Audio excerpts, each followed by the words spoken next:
The thunder rumbles in the night air, and everyone has once again returned to the lounge.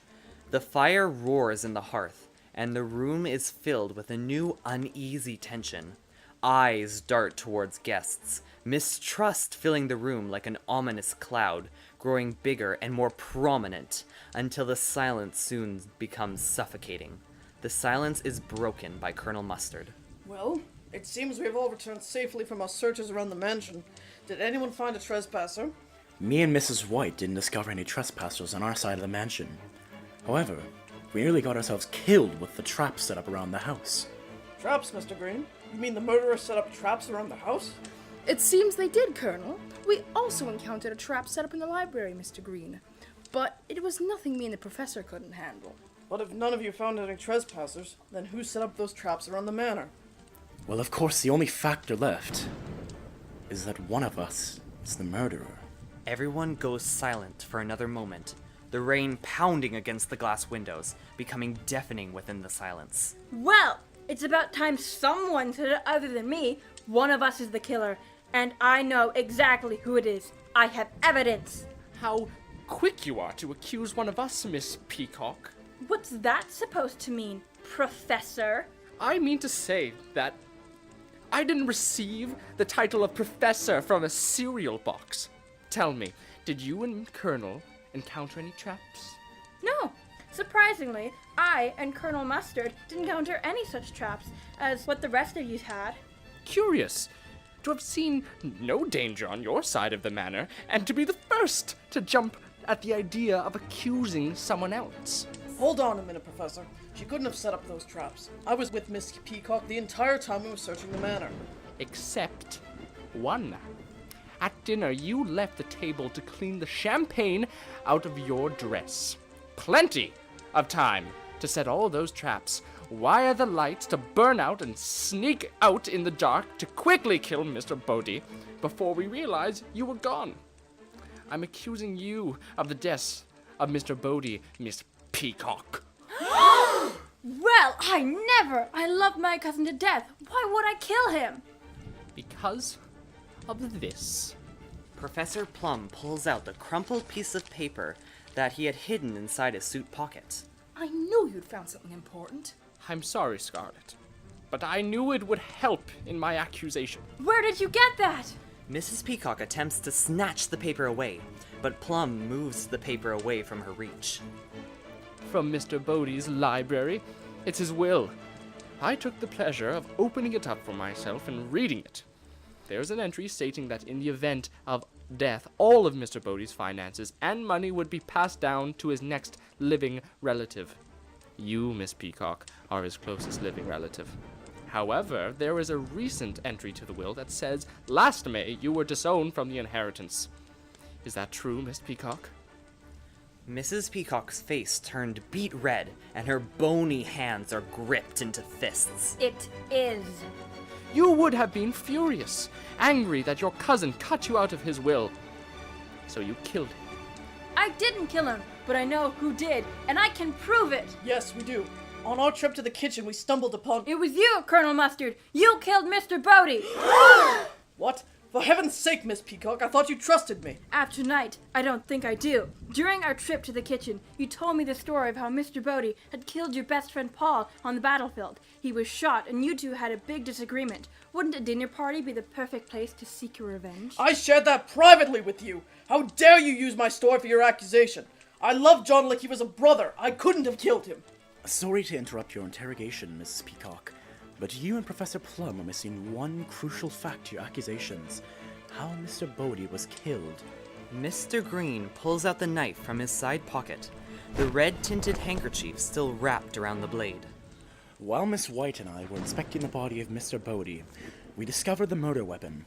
This knife was plunged into the side of Mr. Boddy when his back was turned, and after cleaning the knife and having a clearer view of it, I can tell it is a savage knife.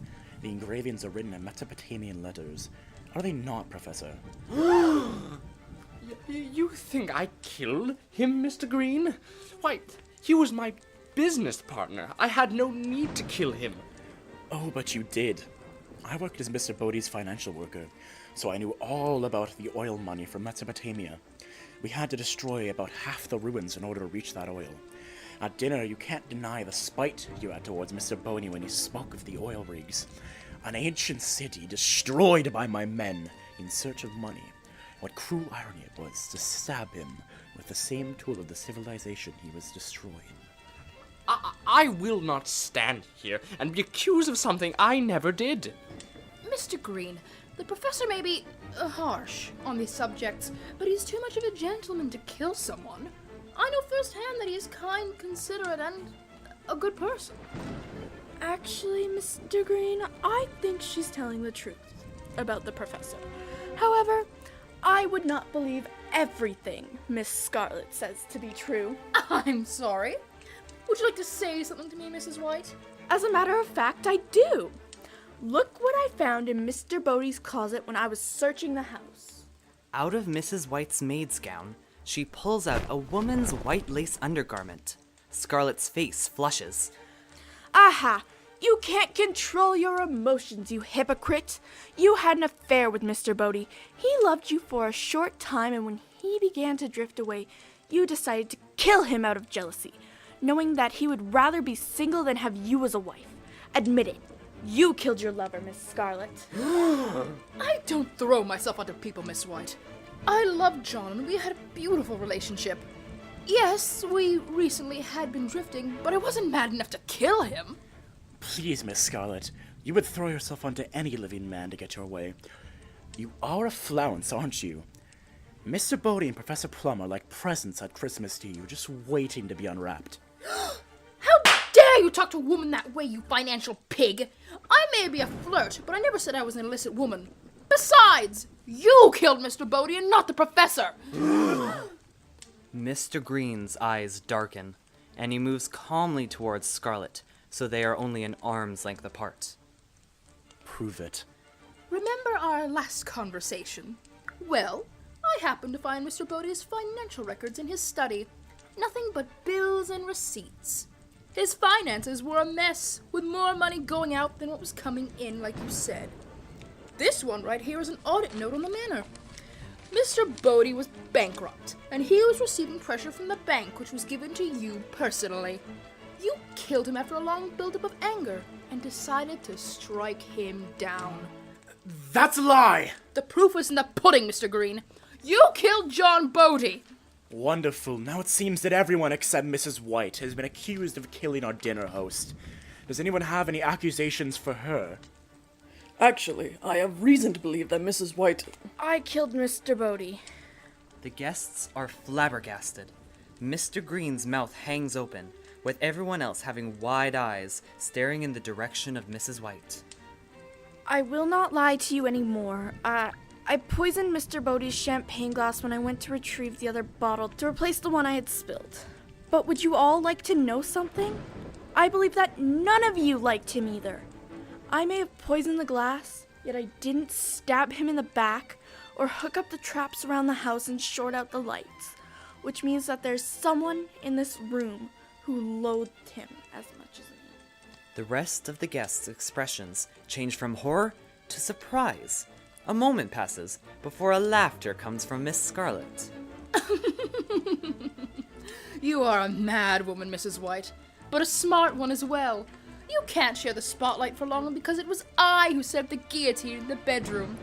Oh, I can almost imagine the look on John's face if he had lived to have his head cut off by that blade. Well, I think I beat both of you for being able to finish him with a knife. He looked so dumb, stumbling around in the dark when I caught up to him. Hold on a minute. Are you three saying that you all wanted to kill Mr. Boddy tonight? For goodness sake. I set up a dog in the library to kill him off, but no, you all had to go with blades and poison. At least the outcome was the same, even if it wasn't your hand, Mr. Green. This is an extremely unusual event. I must say that I am thoroughly disturbed by the actions you all took tonight. Your traps sound like brutal and unnecessarily long deaths to Mr. Boddy. At least my dear, sweet, longtime friend could have died quickly with my gun tripwire. Was that you, Colonel? I almost had a smoking hole right through my head because of that. Don't laugh. I had a limited amount of tools to work with. Do you know how hard it is to short a circuit in a dining room chandelier with toothpaste and nail clippers? The entire lounge is brought up in an uproar. The past accusing guests now turned into laughing, homicidal schoolgirls, giggling about their latest kill. After a few moments, the laughter dies down, leaving the guests panting and fanning themselves on the divans. How very ironic it is to be playing as a distraught party guest and then to be laughing it off over his death in the end. I must apologize to you, Miss White, for it was only out of fear of being caught, for which I preyed on you. But now it seems I am in proper company. No need to apologize, Miss Peacock. I did the exact same thing with Mr. Green.